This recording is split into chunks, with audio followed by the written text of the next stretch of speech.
Hello, everyone. Thanks for coming out tonight. We're really excited to have Kenneth Frampton here tonight. I wanted to let you know we've got a couple more architecture lectures coming up this semester. On Tuesday, October 26th, we have our Ruth and Norman Moore visiting faculty. Carlos Jimenez will be lecturing. It'll be in here. And then on November 4th, we have Ken Oshima, architectural historian. So be sure to come out for that as well.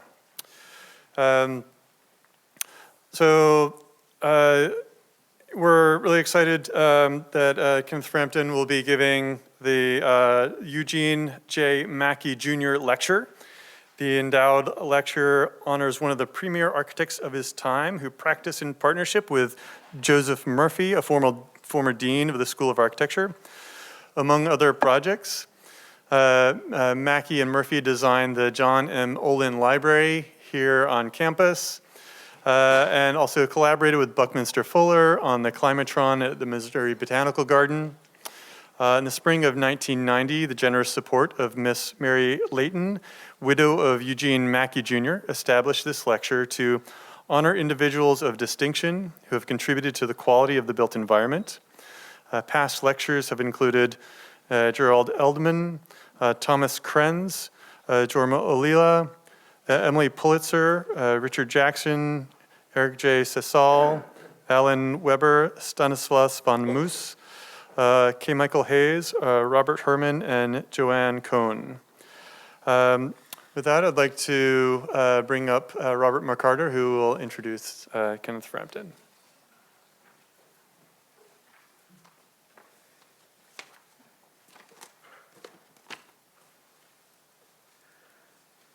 Good evening. This is our first in-person lecture since the onset of the COVID in the spring of 2020, which was when Kenneth Frampton was originally scheduled to come. And he tells me this is his first in-person lecture that he has given since the onset of COVID. So I think that's a reason to celebrate on both counts. On the other hand, Kenneth has heard me introduce him within the last 10 days, and I'm afraid I'm going to do it again. Because he was a keynoter at an international symposium on architectural criticism 2 weekends ago that I was chairing the first session. So I'm going to give two introductions. One is just the background, and then perhaps a bit more specific comment on his influence on architecture. Kenneth Frampton was born in 1913 in Woking, the UK, and is a British architect, critic, historian, and professor. Since 1972, he has taught at the Graduate School of Architecture, Planning, and Preservation at Columbia University in New York, where since 1974, he held the position of the Ware Professor of Architecture. Frampton studied architecture at the Architectural Association in London, graduating in 1956, and subsequently worked as an architect with Chamberlain, Powell and Bawn in London, Dov Karmi in Israel, the Middlesex County Council, and Douglas Stevens and Partners in London from 1961 to 65. While at Stevens' office, Frampton designed the Corringham Building, an 8-story block of flats in Bayswater, London. He also co-authored his first book with Douglas Stevens and Michael Karapetian, British Buildings 1955 to 65, and served from 1962 to 1965 as the technical editor of the British journal Architectural Design, AD. In 1966, Frampton came to the United States to take up a teaching position at Princeton University, and in 1972, he was appointed to teach at Columbia University. In 1972, he was also made a fellow at the Institute for Architecture and Urban Studies, IAUS, in New York, where he also co-founded and was co-founding editor of the journal Oppositions. Frampton has also taught at the Royal College of Art, London, University of Virginia, Rice University, the three Swiss schools of architecture, the Accademia di Architettura in Mendrisio, the ETH Zurich, and the EPFL Lausanne, as well as the Berlage Institute Rotterdam and a number of other institutions. Canonical writings by Frampton include Modern Architecture, A Critical History, originally published 1980, 5th edition published in 2020. Modern Architecture in the Critical Present, 1982. The Essay Towards a Critical Regionalism, 6 Points for an Architecture of Resistance, 1983, that I'll have a few more things to say about. Pierre Charot with Marc Vallée in 1984. Studies in Tectonic Culture, The Poetics of Construction in 19th and 20th Century Architecture, 1995. American Masterworks, 20th Century House, 1995. Technology, Place, and Architecture, 1998. Alvaro Ziza, Complete Works, 2000. Le Corbusier, which I just used in my seminar last spring, 2001. Stephen Hall, Architect, 2002. Labor, Work, and Architecture, which are the collected essays on architecture and design, 2002. Evolution of 20th Century Architecture, a synoptic account, 2007. 5 North American Architects, an anthology by Kenneth Frampton, 2010. Kengo Kuma, Complete Works, 2012. A Genealogy of Modern Architecture, Comparative Critical Analysis of Built Form, which is connected to the class that he taught at Columbia for a number of years, including teaching me when I was a student there. That came out in 2015. And most recently, The Other Modern Movement, which is currently, I just believe, appeared, is that correct? Yeah. Yes, just published 2021, Yale University Press, which tracks the careers of a couple of dozen architects who perhaps fly below the radar of the typical canonic histories of modern architecture. Frampton's teaching was the subject of a 2017 exhibition, Educating Architects, 4 courses by Kenneth Frampton, which was at the Canadian Center for Architecture, which holds the archive of his teaching and scholarship. Frampton is the author of countless essays, chapters, and introductions. He has lectured extensively at universities and conferences around the world. He has advised numerous doctoral students, and he has consistently served on international juries, both in schools of architecture and for awards for building commissions. Among his abundant honors, Frampton was the ACSA Topaz Medallion winner for lifetime contributions to architectural education. He's a fellow in the American Academy of Arts and Letters. He's the International Union of Architects Jean Schumi Prize and the International Union of Architecture Prize in Architectural Criticism, the Médaille d'Or of the Académie d'Architecture, Paris, fellow in the Society of Architectural Historians, Architecture League of New York President's Medal, the Schelling Architectural Theory Prize, Lisbon Triennale Millennium BCP Lifetime Achievement Award, honorary degrees from a half a dozen international universities, and the Golden Lion for Lifetime Achievement in Architecture at the 16th International Exhibition of Architecture, La Biennale, in Venice in 2018. Frampton lives in New York City with his partner, the artist and cultural critic Sylvia Kolbowski.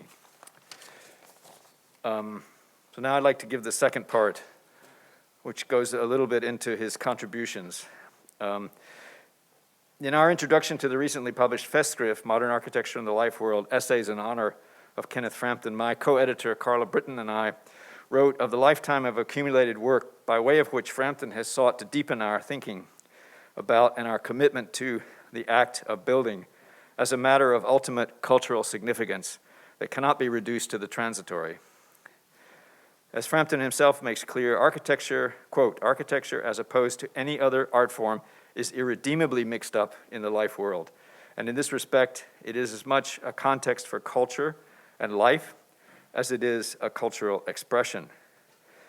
For Frampton, architecture is always a means for expanding horizons and engaging with a larger world.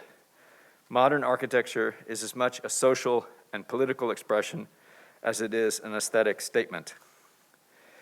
The innumerable professional connections that Frampton has made around the globe are a testament to the intensity of his personal relationships with colleagues, students, and friends. Rather than the disengaged observations of an outsider to practice, Frampton's criticism comes from his deep and nuanced understanding of the discipline, of the nature of the life and work of the contemporary architect, and of the larger historical and cultural context in which the architect operates, making his insights at once both pertinent and very penetrating. Frampton's canonical Modern Architecture, A Critical History, has led his Columbia colleague, Mary McLeod, to recently state, quote, Kenneth Frampton is arguably the most influential architectural historian since Siegfried Giedion. It is difficult to fully comprehend the enormous impact of Frampton's essay of 1983, Towards a Critical Regionalism, a statement of opposition to the prevailing patterns of contemporary practice at that time that many scholars consider to be his masterwork, and one which has exercised an outside influence on many generations of contemporary architects.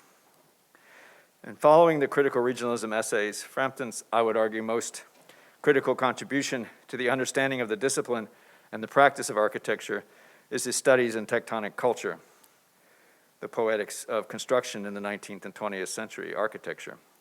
His concept of tectonic culture has rightly been understood as an introducing an other or alternate history of architecture, one based not on the formal concerns of the art historian, but on the poetics of construction and the matters of making with which architecture as a métier is inextricably intertwined in its practice in the life world.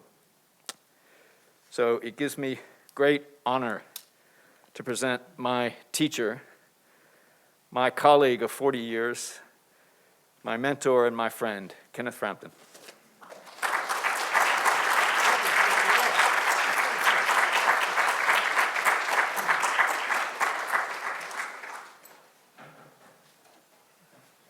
Yes. Good evening. That was a lot. Feel a little exhausted. Anyway.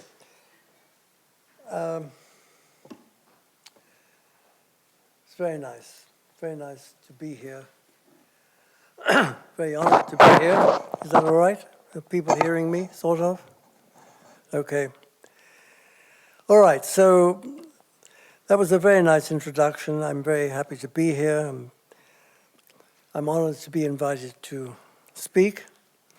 And I have to warn you that this is very much a work in progress. I mean, I've never lectured on Mendes da Rocha before.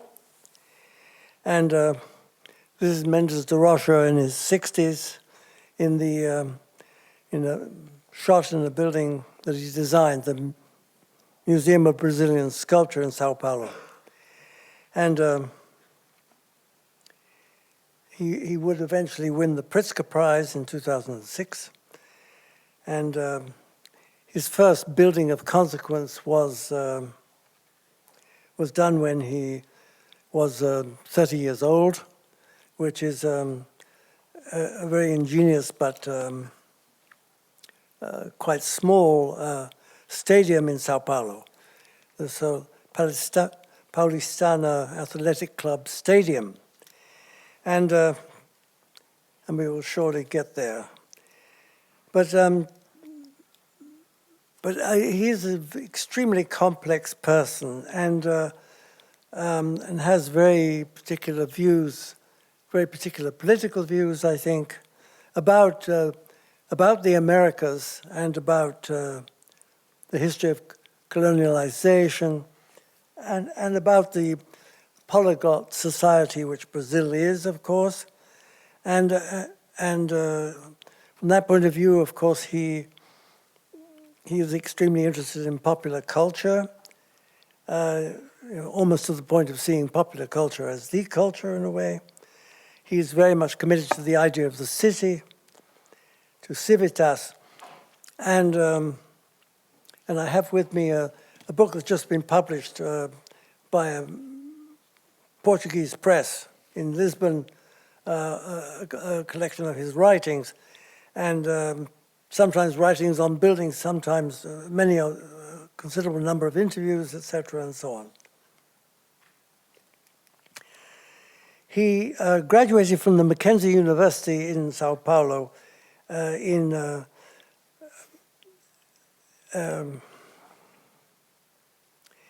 1954.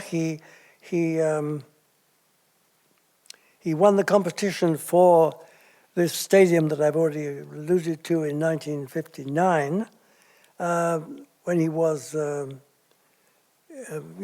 he was 28 years old. And he would then be appointed to teach in the School of Architecture, invited by João Batista Villanova Artigas to teach in the School of Architecture that belongs to the University of Sao Paulo. So this is the way his life began, and what have I done with the computer? I don't see the, oh, it's here, right? Yes, okay. Is this going in the right direction? No. Well, where is the keyboard? Oh, I see. Oh, okay, right. Fine. Yeah, that's better. Now I'm beginning to settle down. All right. This is Sao Paulo. This is the bus terminal. Well, I'm beginning with this bus terminal because it's a later work, in fact, and it's a work that characterizes his practice in the later years of his life. I don't know quite at what time in his life he sort of shifted from having an office with 2 or 3 permanent people, always a very small studio, to not having any staff at all and working entirely with ex-students who have their own independent practices. So that this bus terminal, for example, was designed with the practice of MMBB, which were all 4 partners, at one point including Angelo Bucci, had been former students of his, so that somehow or other he entered into this, was able to enter into this habit of gaining commissions and then gathering the team together to work on them. So that it was really a continuation of his work as a teacher and so the teaching practice, are completely fused together. And this bus terminal in Sao Paulo is such a product, actually. And I'm beginning with it for 2 reasons. One, of course, is it shows the panorama of Sao Paulo in the background, and the Dom Pedro Due Park. This bus terminal is sort of plonked down in this park, but it is larger than this.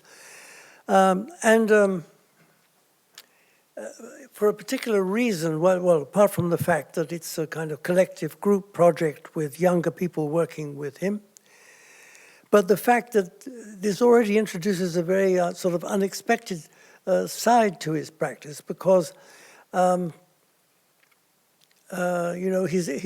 known, and quite rightly known, for working, as other, of course, Brazilian architects have, in reinforced concrete construction, and in his case in pre-stressed, prefabricated reinforced concrete construction, not always, but quite often. And as Niemeyer, of course, is well known as an architect working mostly in reinforced concrete construction. But the other side to Mendes da Rocha is to work with steel and other materials, and in fact, above all, to combine concrete and steel. And I think the particular way in which he combines concrete and steel, I can remember when I was a student at the idea of combining steel construction with concrete construction directly, so that they were acting together, as opposed to the reinforcement of concrete with steel, was thought of as an anathema, basically. And he has sort of made it almost into his modus operandi throughout his career, as far as his reinforced concrete construction is concerned. But here we have steel acting by itself, basically, with fiberglass canopies over the platforms, and it's this very ingenious kind of steel frame construction that holds the canopies in place from above, is carried on major columns that go down at intervals and penetrate these yellow cylinders. So in a way, it's like a sort of large piece of industrial design. And I think a very interesting aspect of his practice is that it could almost come under the rubric of industrial design, so that there is this sort of double, at least 2 sides to his practice, which I'm showing. And here this actually takes, I think, something like 120,000 people every day come through this bus terminal. So this lecture bears the title Mendes da Rocha and the Space of Appearance. And of course, this is a space of arrival rather than appearance. And what, anyway, does the in what sense am I using this term, space of appearance? And I mean, well, first of all, I think I have to say that the space of appearance is a phrase, really, that comes from Hannah Arendt's book, The Human Condition of 1958, and is a kind of political concept in a way, because for her, the space of appearance is a political space. I mean, for her, you know, the workers' Soviets after the revolution, for example, which were these workers' councils, in fact, were spaces of appearance, which were duly suppressed by the Bolshevik party soon after the revolution, in fact. And so for her, it's a kind of political space, and of course has, you know, the archaic origin of the Greek polis, from which, of course, the word political comes. So this is not exactly that kind of a space, of course, because it's very much a processual, transitional space, but nonetheless, it is, you know, the point of arrival of people coming to Sao Paulo. And it afforded me a chance also to talk about one other aspect of Sao Paulo. Because Sao Paulo is a very chaotic city, it is said, and surely it is, because the first time I was in Sao Paulo, it took 4 hours to go from the center of the city to the airport. You know, such was the congestion of traffic. So that traffic in itself is as it is, of course, in other major mega cities throughout the world, a total disaster, you know, so much so that the super rich in Sao Paulo, in fact, Sao Paulo has more helicopters than any other city in the world, I believe. You know, the people just have the helicopter on top of the apartment building and take off to the downtown office building and land also on a conveniently placed helipad. The super rich, that is, as opposed to the poor figures on the periphery, who, as in Mexico City and as in many other megacities throughout the world, I mean, I think Sao Paulo now is 20 million plus, you know, Mexico City is 30 million, Cairo is about to become 40 million. I mean, all these megacities which have populations far in excess of many nation states, involve, you know, enormous commutation times for the poorly paid sectors of the urban population, you know, who will spend 2.5 hours driving to work and 2.5 hours back each day to their point of residence. And somewhere, I was reading, coming here, this book of his collected writings. Mendes says, well, individual modes of transport is a total absurdity, you know, so of course it's no surprise to discover that he is in favor of public transport. But apart from this bus system, which of course is more or less an intercity system, there is no public transport in Sao Paulo. So all of that is very much on the negative side as far as Sao Paulo is concerned. But the one thing that struck me looking at this image was there must be some kind of durable idea about height limit, you know. Maybe now this has been dropped because this is, of course, a shot from some years ago. But of course, height limit makes no sense whatsoever in the mega cities of the world, of which we can also count Manhattan, I think, where there is no height limit. I mean, it is whatever the developer wants to do, you know, so that it's another kind of total chaos and another kind of total urbanistic destruction, and very far removed from the space of appearance as a concept of public space. Somewhere Mendes says, all space is public as far as I'm concerned, and I will go into that in more detail in a second. So much for the bus terminal. And I mean, I think the most telling shot is this one, which shows, you know, the nature of the steel frame system, which enables this, these suspended fiberglass panels to take the form that they do, these canopies. This is his famous Ark of the Patriarch. And this, of course, is one way of looking at the space of appearance, because this is very much a pedestrianized space, as you could see. And this welded steel construction, which carries this kind of aerofoil over a passageway which leads down to a sort of underground galleria shopping precinct, is an example of Mendes's idea of a kind of public space, and creating a public space. This arch and the aerofoil section are in welded steel painted white and not of reinforced concrete construction. Okay, so this was 2002. It's quite a late work, built in the old sort of downtown of Sao Paulo, and I'll come back to it later. But first, we should look at this building, which is this Paulista Athletic Club Stadium, which consists of this disc of reinforced concrete construction. It was a competition. He won this competition. And from these blades, there are 6 blades around this circle, this saucer-like circle. And from the leading edge of these blades extend wire cables, which in fact support a space frame roof, as you can see here, you know. And so here, of course, steel and concrete are combined together in a rather audacious way. And this building is open all around its perimeter to allow easy penetration on the part of, it's in a kind of dense part of the city, so that people can just walk in.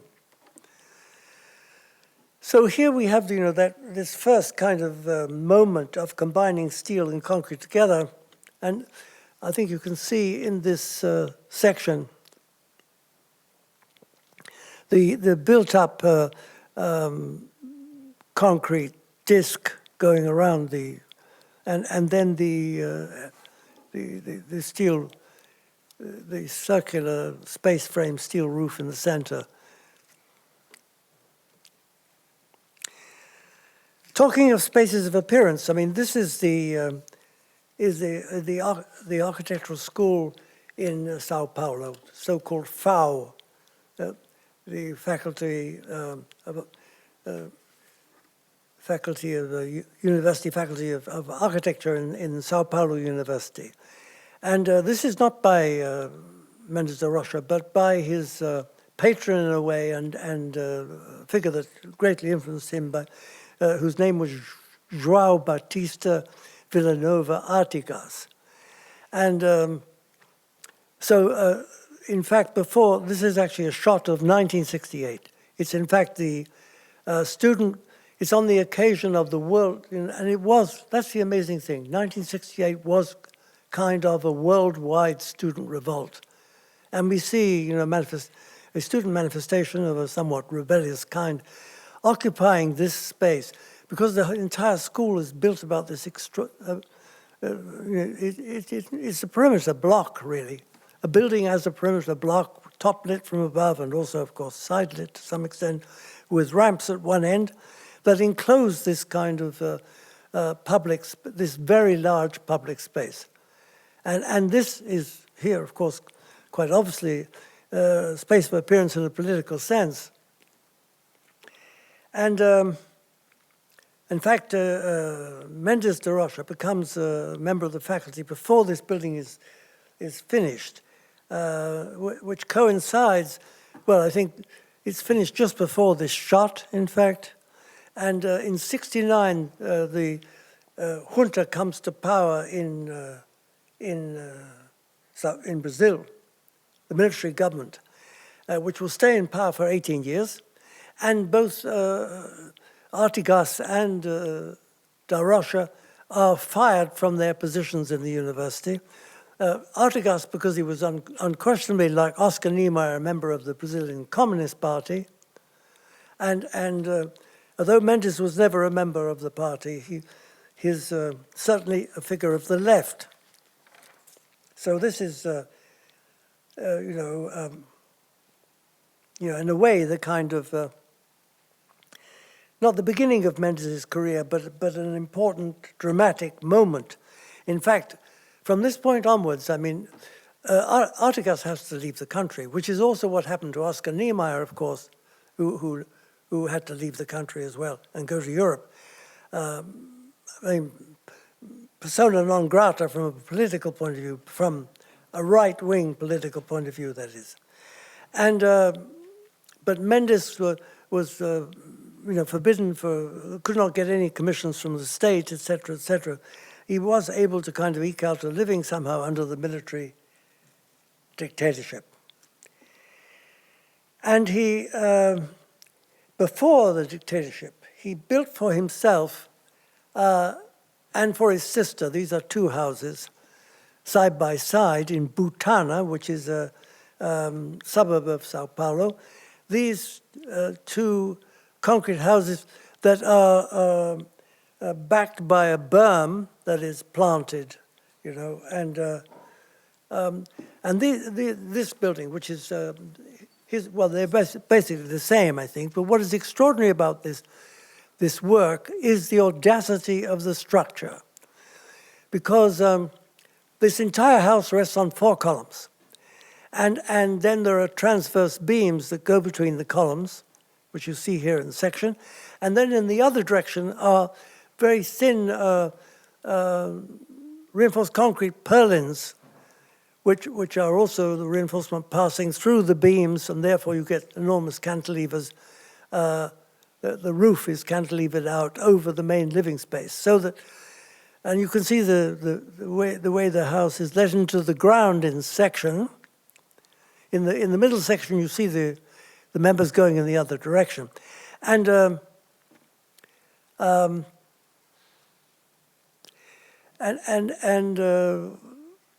maybe the important thing is the staircase on the top left section. You see the staircase giving access up from the undercroft of the house. In fact, in a way, you can say, well, it is very much like Le Corbusier's pilotis, in as much as the house is elevated above this sunken grade, partially sunken grade, and that grade level is only for parking.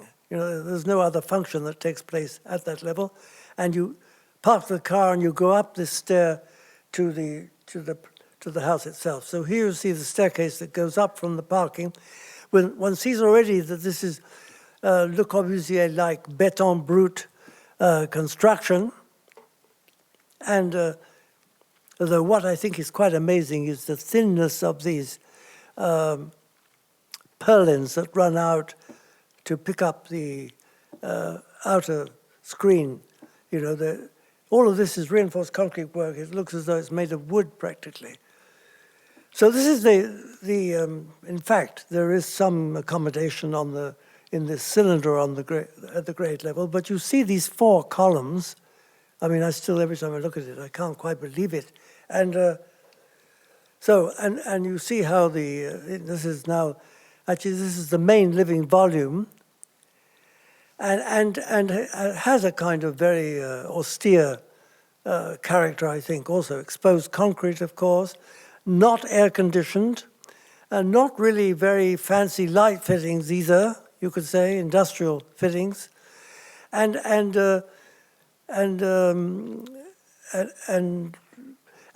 most important thing, of course, are these windows that are counterbalanced, so that you can open up the entire wall, and of course, needless to say, the house is not air conditioned.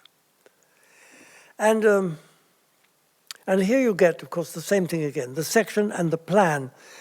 The figure 12 are all bedrooms.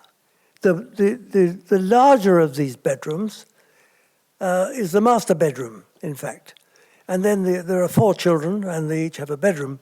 And they have their own kind of bathroom built in, more or less. And then the kitchen is at the top, 8, 9, 11 is a passageway through. 8 and 9 are the kitchen.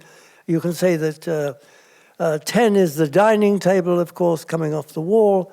And then, but the most important space, and rather surprising in a way, is number 15, which is a kind of foyer, so that when you come up the stairs, you enter into this foyer. And in the foyer, there are 2 columns, and in the living room, there are 2 columns. And so what impresses me about this plan is that by putting the bedrooms in the center, by having sliding folding screens between the bedrooms and the foyer, and a sort of filter of closets and doors feeding into the bedrooms from the other side. Again, the windows cantilevering, counterbalanced, swinging outwards. And you see now this is the living room. In color, it's sort of somewhat less austere, and you see that there are these kind of sliding, folding doors, actually on both sides, in fact. So both on the living room and on the foyer. And so that, in effect, the living room is a public space, in my opinion, and so is the foyer on the other side. So that the only space that one could think of as private is, in fact, the actual bedrooms that are all top lit. I mean, they do get some borrowed light via the living or via the foyer, but they're essentially lit from above and ventilated, of course, through the roof. So the house has, for a private house, a very sort of public character, I think. And you see more of this in this case. So his original idea for that house, and I'm skipping lots of houses, as you might guess, was to make it out of pre-stressed, prefabricated components, and but in the end, it was made out of in situ concrete, and now here, almost 20 years later, it's 1983. He designs this house for the engineer Antonio Gerasi, and you see this, of course, is a slightly funny sketch showing these joints at the point of contraflexure in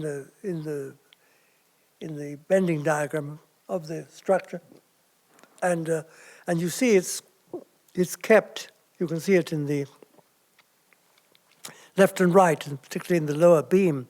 It's very evident in this photograph. This joint, so that the pre-stressed, precast beams were dropped into position to create this kind of bridge house, and a more elaborate and in a way more interesting mode of accessing up from it's still the same sectional organization with the parking on the grade level, the living space above, and here you can see, actually incredibly elegant, I think, staircase system going up into the living room with, again, the joint between the post-tensions prefabricated components and the support. And here the plan is much simpler. The whole, and in a way more kind of less audacious, It's, there are 6 columns, 3 and 3, and in this plan the figures 6 are bedrooms, of course, and 2 and 3, 5 are all the kitchen sequence, and there's this one larger open living space, and even that space is top lit. You see the square in the center is in fact a kind of grill that also lets light go down into the grade level but receives that light also from the roof. I mean, you see it here, the roof light at the top of this image, and the grille that lets a certain amount of light go down into the garage level. The Gerasi house.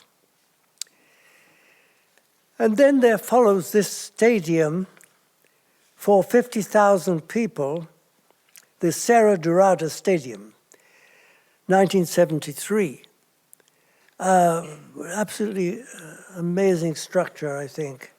All in reinforced concrete construction with very thin, deep, oversailing canopy, but above all, vis-a-vis space of appearance, this kind of extraordinary space underneath these vast beams, which are also partly post-tension prefabricated. But a great deal of this, of course, is also in situ construction. The other aspect about Mendes da Rocha has to do with water and with territoriality. His father was a hydraulic civil engineer specialized in hydraulics, building dams, canals, port facilities, etc., etc. And much of his father's sort of worldview and also professional practices would be taken into his own way of looking at the world and also his own practice. And in fact, he somewhere states, that he's given to sort of very direct statements that engineering and architecture are the same.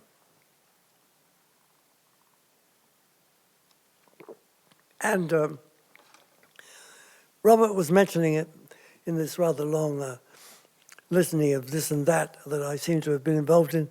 Studies in tectonic culture and this use of the term tectonic,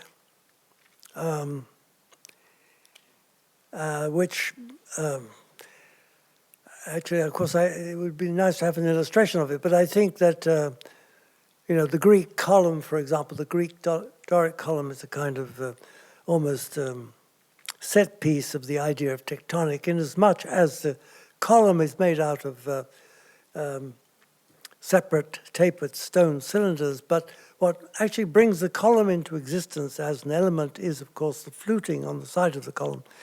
So that this is the tectonic aspect. I mean, I suppose one could say that the difference between architecture and engineering perhaps lies in the extent to which, the structure in architecture has a much more markedly expressive character than it would otherwise have in just a work which is designed and seen exclusively from a technological point of view.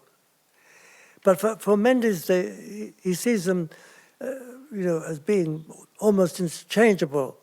And if I were to ever, rework this book, Studies in Tectonic Culture, I would definitely have to include something on Mendes da Rocha in a subsequent version of it, because it seems to me that he is, all of his work is extremely tectonic, I think. And so on the one hand, then, there is this question of the space of appearance, this idea of the public space being given importance, this notion of the importance of the public and even political realm.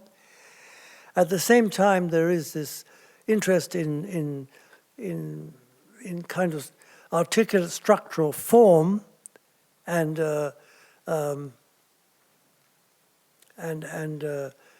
hence in the idea of tectonic, although he never uses this term. And last but not least, and that's a term he does use, is this interest in territory and in territoriality. And it's whether it applies only to him, I don't know what to say. But this consciousness of the sheer size of the American continent, this consciousness of the enormous kind of breadth of Brazil, and this heroic and sometimes not so heroic colonization of territory, this idea of the territory itself. So, these three aspects, the sort of public space of appearance, the tectonic and territory, this idea of territory is very important to him. And this is a project for the Tietê River, quite 400 kilometers away from Sao Paulo itself, 1980,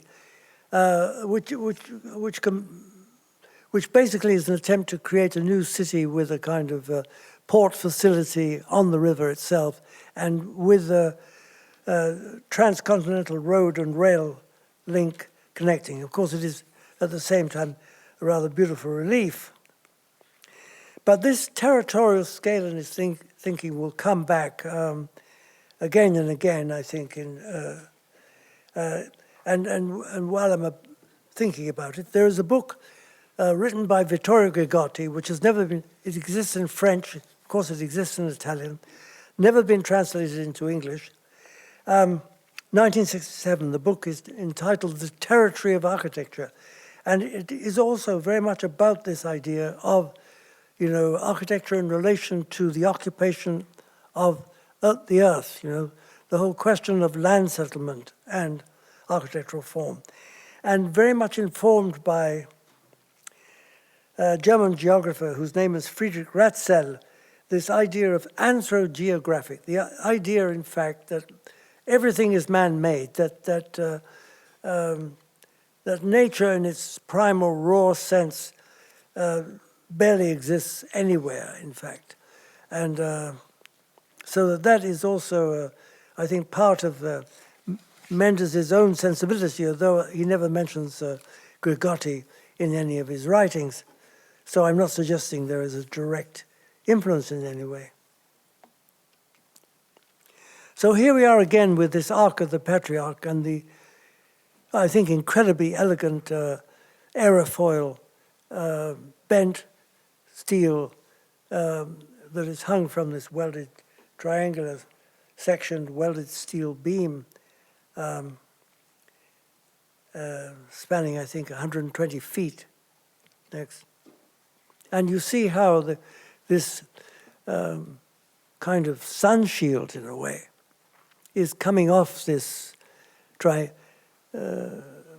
Y-shaped section in welded steel, and how it leads down into this kind of galleria out from the public place to the left.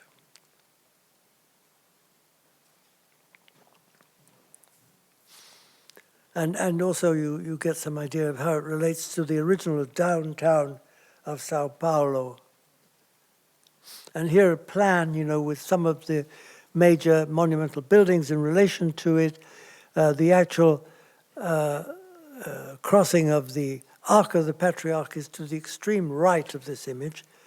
And there are various kind of established public monuments in relation to this pedestrianized street, which is also covered by these sort of frames.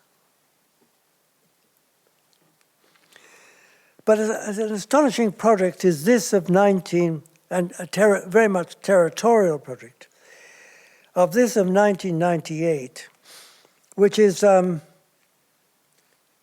yes, it's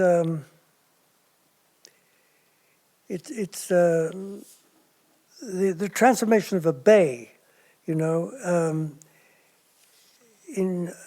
Uruguay, done for the university with a group of students. And in this case, this bay actually, which is a very shallow bay, he says somewhere it's not much more than 2 meters deep. And what he proposes is to sort of make the bay into a city square and to unite the kind of megalopolitan development around the bay about this square, which is a square filled with water. And he writes of this: the straightened lengths of the bayfront are focused on the water and provide new recreation areas in the form of gardens, plazas, theaters, cinemas, cafes, restaurants. The bay bustles with light passenger traffic and makes a lively and sophisticated impression. At a remote and delightfully situated point in the bay, a tiny island was transformed into a theater after the manner of the Venetians. Perhaps one night, an inexpressibly haunting melody from its shores will linger over the city. Who knows, it could even be Villa Lobos's Forestal Amazonica, and a very romantic image of this somewhat theoretical exercise. So here you see the bay as it actually exists, Montevideo. And the, kind of aggregated, gridded city that in fragments is sort of grouped around it. And then, and here, the change, and you see the little white island to which he refers in the most romantic way imaginable. Now, this is a kind of shift in his work in a way. This, of course, is not anything to do with the idea of territory. It is to do, of course, with high-speed automobile traffic, which you can see here in the photograph. It is to do with high-class, upper middle class, if you like, international marketing of designer furniture. This is I think this firm no longer exists, but it was a firm with the name Former and was, amongst other manufacturers, a distributor for Knoll. And it has this 30-meter long window, show window, which the rationale behind this was that because of the cars passing constantly in front, it wasn't possible to make a kind of show window which could be visible by anybody at any time.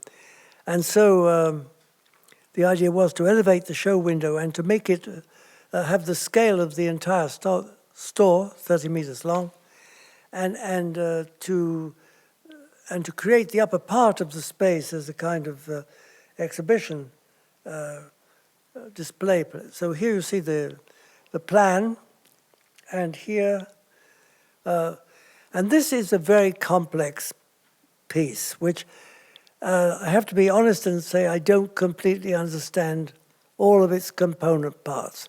What I do understand is that there are 4 massive columns, which he makes larger than they need be, in order to make a kind of slot of space by the side of the structure, left and right, which will carry other amenities such as the elevator and bathrooms and auxiliary staircases, etc. And then this beam, which is a kind of, also explain the actual dimensions of the massive square support is partly explained by the fact that these massive square supports sustain wide beams that carry the floors above, the display floors, in fact. And in the other direction, on the other axis, you can see this staircase which drops down through the slab which is carried on the beams between these supports. And then there is a sort of mezzanine level, which you see here. So the gray are voids going down to the basic level. You see it in the section. There's a mezzanine level suspended. There is also this staircase that drops down to the ground level. And so you see it in the other direction. And this system, so that this stair is a way of closing the shop, in fact. The stair is raised up into the body of the store. I will come back a bit later and show you some more images of that stair in particular.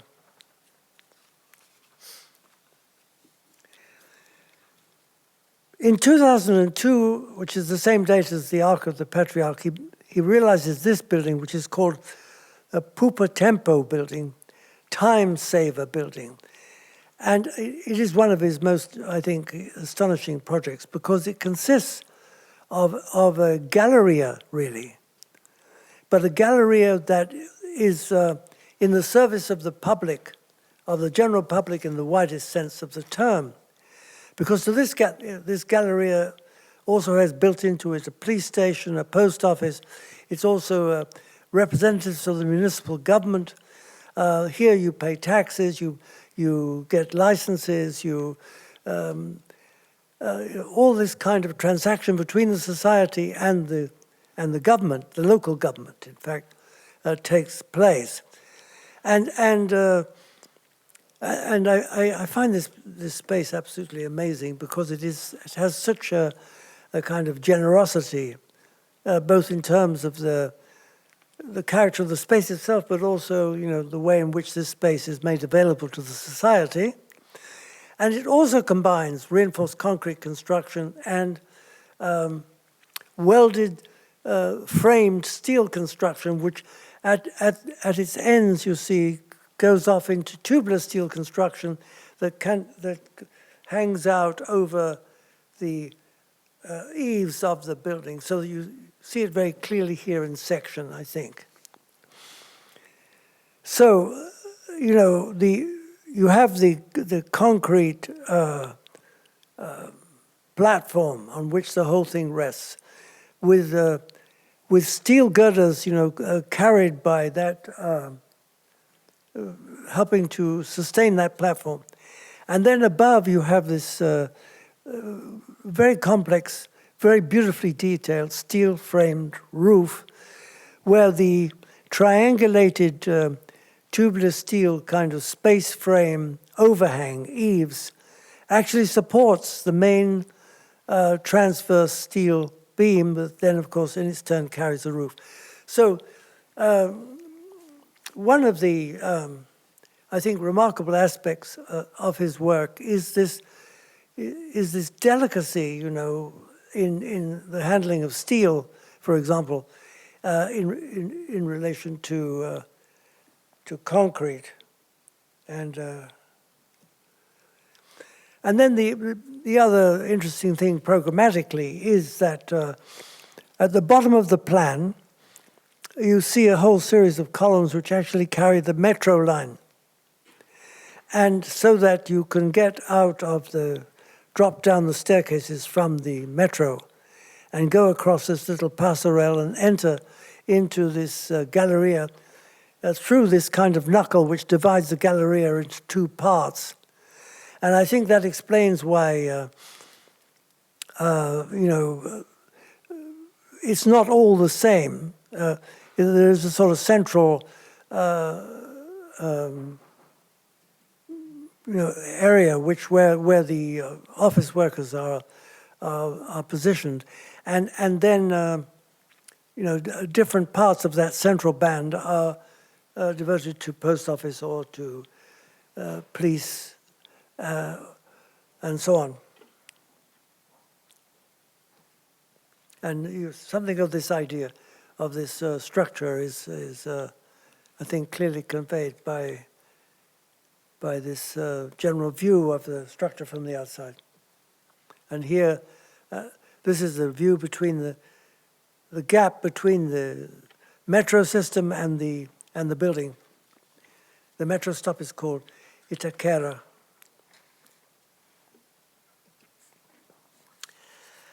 All right. So this is a project which was never executed. It's for an aquarium in Santos City, by the water, and it has this rather crazy, very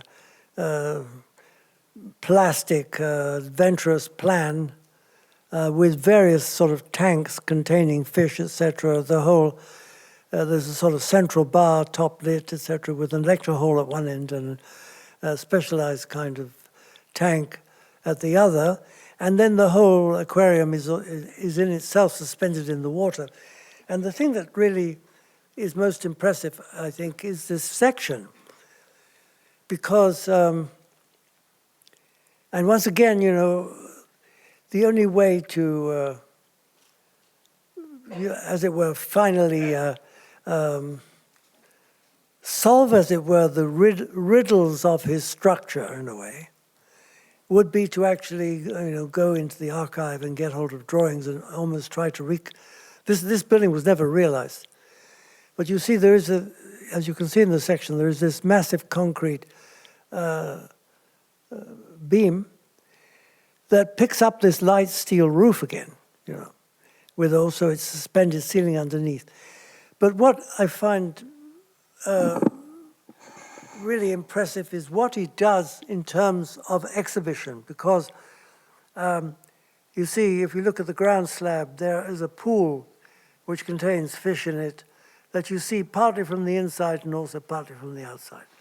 Then on that slab is a tank containing fish, which you see when you're in the aquarium from the outside. But then in the figures in the center of the sketch, they are looking at a screen which is projecting, presumably also film sequences of fish underwater and God knows what. I mean, what I find impressive is the multiple dynamic ways in which this, which are imagined for the for exhibiting fish. This project, which maybe is the most surprising project of all, dates from 1971 and is his entry for the Centre Pompidou competition in Paris, which would be won by Renzo Piano and Richard Rogers, as you know, and will lead to the construction of a very, very different building, a building considered, seen as a kind of machine, with its 40-meter spans. I mean, also a very audacious structure of very massive tubular steel trusses, etc., and with on one side, of course, services, pipes of various kinds, feeding into the building, air conditioning, drainage, water, etc. And on the other side, escalators which lead the general public up and down from the grade level into the various galleries of the Centre Pompidou. So the whole thing is oriented in a completely other direction, and half of this square is sloped down into the lower parts of the Centre Pompidou as it currently exists. In the case of Mendes' entry, the idea was to make a concrete building which would occupy the full width of the available space and look in onto a square, onto a sort of space of appearance, which is to the right of the plan of the actual museum, which is to the left on this slide image. And again, you have a kind of very audacious, you could say almost classical use of vertical supports, because there are, of course, end walls, but also there are these 16 columns that are carrying the whole thing. And so here you see the section, and these enormous cantilevers going out left and right. So there's libraries underneath, actually, and parking underneath, but the actual galleries are raised up off the square. And in fact, I think this project got second place in the competition. But, and he talks about, so sloping the galleries that people can sort of pass through the galleries from one to another by actually walking up inclined planes. That's the idea. Though there are, of course, elevators, etc. This is a project for the University of Vigo in Spain, in Galicia, never carried out, as far as I know, and consisting of a series of faculty buildings that are being fed off this bridge, of this causeway, so that the undulating site is left relatively undisturbed. There is an enormous kind of parking facility to the left. And then you go up by elevators, etc., to this continuous bridge that then goes out across the territory. It's very much like, actually, a project of Gigotti's for the University of Cosenza in Italy that was also realized. Well, I like this sketch of his because it shows this game of combining, cantilever concrete construction with steel lattice work. This again, of course, shows us the Centre Pompidou again. This time, it's a plan of the upper level. You've seen the same section before, but I think you see that, the whole attitude towards the public space is different from the building as built. And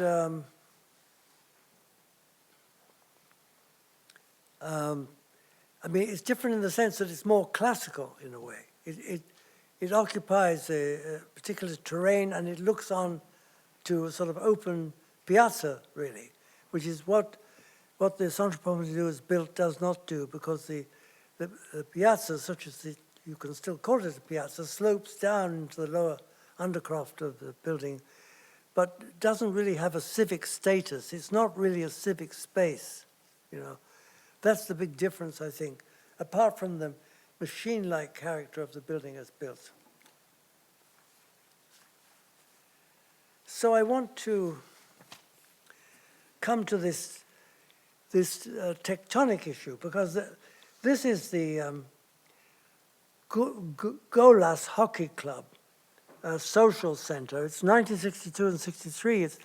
It's a very early work, and it uses reinforced concrete here to create a kind of a joint of this is zero bending, so that the main support is tapered, going up to this zero bending point, and then it receives tapered element coming down. So the tapering goes up to a point, the tapering goes down to a point, and there is this overlap. So, what is created, of course, is a very intriguing kind of sculptural plastic element, which is also tectonically expressive at the same time. It expresses also the way it is made, of course. The panels of formwork and the seams between the panels of formwork leave their marks on the in situ concrete, but more than that, it also is expressive of the structural performance of the piece. So this for me is as tectonic as the Doric column. And this is something, we're back with his house in Putanto, in fact. And this is the outside view of this counterweighted window system, And what I think is fascinating is the ingenuity, so that there is very different scales. There is a kind of a massive scale of the structural form, the in situ concrete purlins and the basic structural frame. And then there is this very light, very delicate, and also very ingenious game in metal at another scale altogether. And this space, which we've seen before, is, I'm showing it again because in order that, which is this Serra Dourada Stadium in Goiânia, it's just this section, which is a sort of sketch section through that stadium, where there are these, you can see there are these pylons, and they support this cantilevered concrete, hollow concrete shade roof over the bleachers, over the stadium itself. And then the form of the stadium, but the space of appearance is underneath, it's underneath the, it's above the lower part of the stadium, and underneath the stepped seating. So what I'm doing, I'm ending with these little elements because I'm trying to show the range of his work, really. So this is 1984. It's a 9-story apartment block in Sao Paulo, and it's intriguing because of the strange, you could say almost mannerist game with the service part of the units. So that the service element, which is primarily the kitchen, but not exclusively, is dropped down a level, so that actually that level is the level of the structure itself.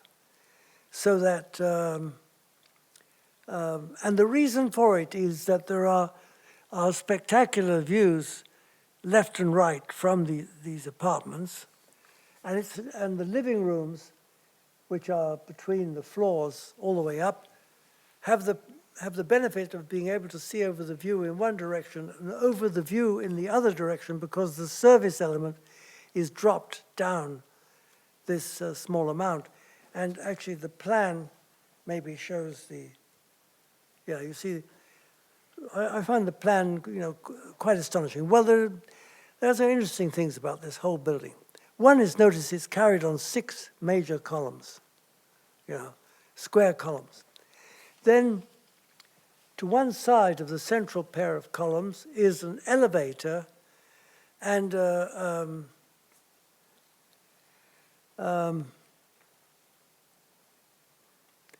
in fact, there are 2 elevators.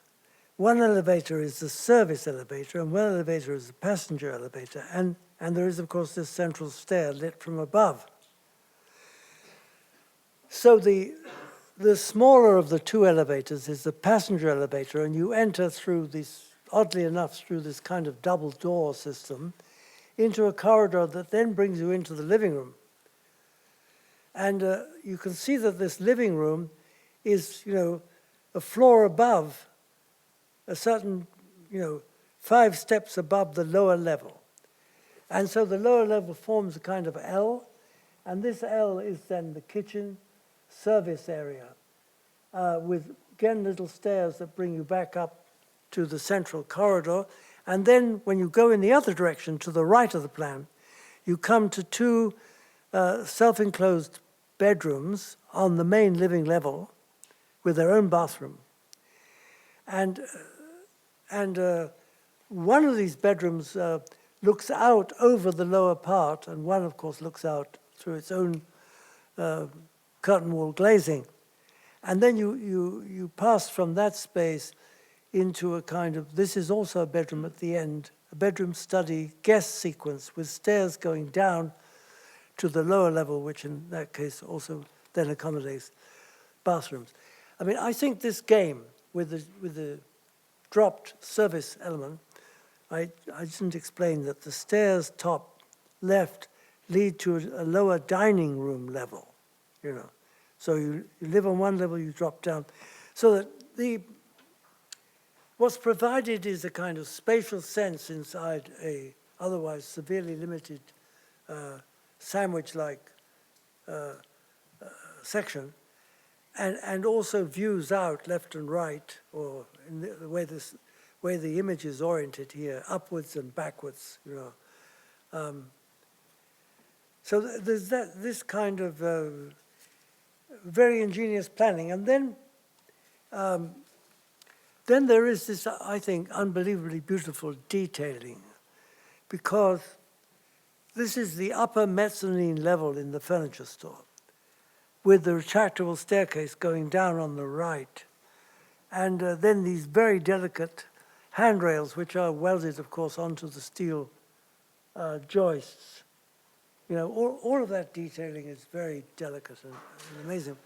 And then, at this point, I don't completely understand the building, because, you know, what he's done, in fact, is to sort of use steel to carry the basic prism, and to make the facing walls, facing onto the autoroute, you know, just as thin as possible, hung from a larger steel frame system. And then you can see that in the drawing at the top of this image, you can see the ingenuity with which this staircase has been designed so it can fold up. You see it in the bent fold-up position in the bottom right-hand corner, and in a sense close the shop up completely. I want to end with two images which are sort of somewhat sobering. Yes, in 2008, I mean, his entire life he has had constant love affairs with Paris and Venice, actually. And this is a project of 2008.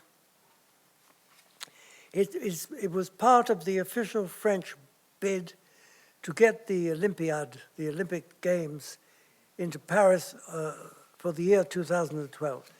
It's a bid that wasn't successful, and of course one could, you know, surmise maybe, you know, perhaps one of the reasons why it wasn't accepted was the sort of audacity of the Mendes da Rocha project. For this was called a sports boulevard, and consisted of a series. It consisted, first of all, of this platform, really, earthwork platform on which there stood all these, you know, different stadiums for different types of games. You know, for water sports, for badminton, for ice hockey, for hockey, for basketball, etc., with a large central circular major arena that is, you can see in this upper part, with a huge seating capacity, and the whole thing is related to a kind of canal, a pre-existing canal system. But the most important aspect about it is, you know, this is the megalopolis, of course. I mean, one can think of Sao Paulo as being a chaotic city, but it's hard to imagine something more chaotic than this, you know. I mean, the Haussmannian Paris is way out of the picture to the right. And this is what has been built up over the years, you know, since, well, you know, in the last quarter of the 19th century, and then, of course, heavily in the 20th century, the whole periphery and the rail yards entering on the left here. So that this is the state of play, I think, in many cities throughout the world. I'm simply showing it larger scale here with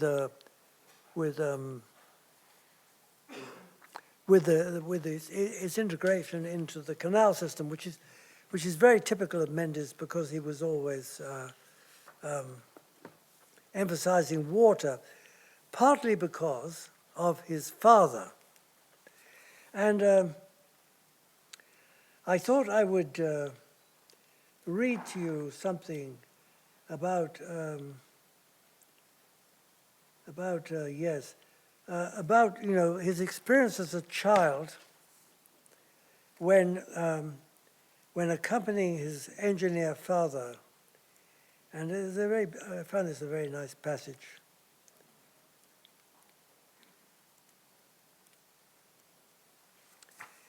Okay.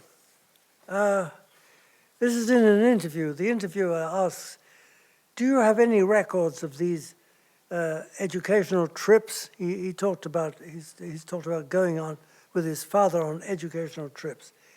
And he replies, there's a beautiful photograph with some people standing as if deserted on a pier with the sea on the horizon. It was taken in San Sebastiano when the first part of the dock was inaugurated, I believe in 1936. There are some men, a very interesting woman in a big hat and a scarf flying in the wind, with two boys. One of them was me.